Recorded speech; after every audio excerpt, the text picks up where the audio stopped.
For those folks who support this cause, I want to share with you a post that I came across on LinkedIn and my response. You tell me what you think. And I'll tell you the race and the gender perceived, admittedly, of the person who wrote this at the end. There isn't one Palestinian city that I haven't taught in. From Tulkarem to Jenin, Nablus to Hebron, Ramallah to Al-Quds, Gaza to Rafah, I lived in Palestine for years. The children dying in Gaza today are the children of the children whose faces lit up my classrooms.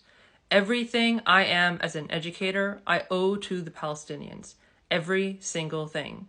They welcomed me with open arms into their homes, their schools, their universities, their churches, and mosques. With them and for them, I learned how to design curricula for low-resource environments, to differentiate my instruction for multiple and complex abilities, to create safe learning environments for tiny, traumatized souls, to keep teaching while F-16s destroyed lives and histories, to keep teaching as the children and adults cried, to keep on going.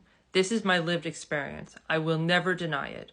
I will never hide it. I unequivocally call for the end of the occupation, regardless of the consequences I face. So far, so good, right? Let's keep going though. At the same time, some of the deepest, most joyful, and soul-fulfilling relationships of my life have been with Jews and Israelis. I have taught Israeli children, broken bread, celebrated weddings, and gone to synagogue with Israeli families. This is the complexity of what it means to be human, to live life in the discomfort, the fear, and the unfairness of the gray. Don't think even for a moment that someone who has been silent has no voice. Perhaps like me, sometimes the grief ravages the soul so deeply, there is simply nothing left to say. And now for my response. Respectfully, it is very wrong to center our grief while Palestinians in Palestine and in the diaspora are fighting with everything they have to survive while sharing with the world what is happening to them, their homes, and their culture. Your grief is valid, and it is a very big problem and a sign of one's privilege if a non-Palestinian person is overwhelmed into silence by their grief. We all have a responsibility to speak up until the occupation ends and Palestine is free.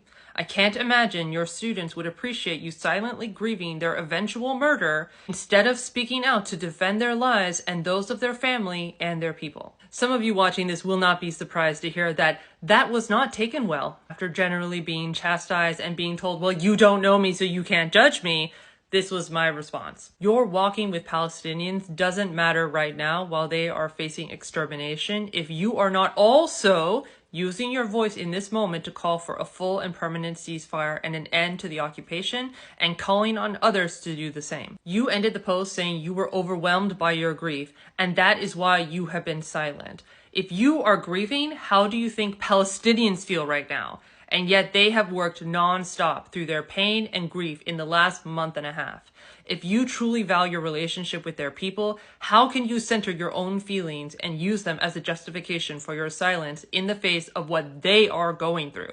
No, I do not know you personally, but people will judge you on your words. That is how life works. No one owes you a thorough understanding of your life, personality, and background to draw conclusions about you based on the things you say. Oh, and here's the giveaway on the race and gender.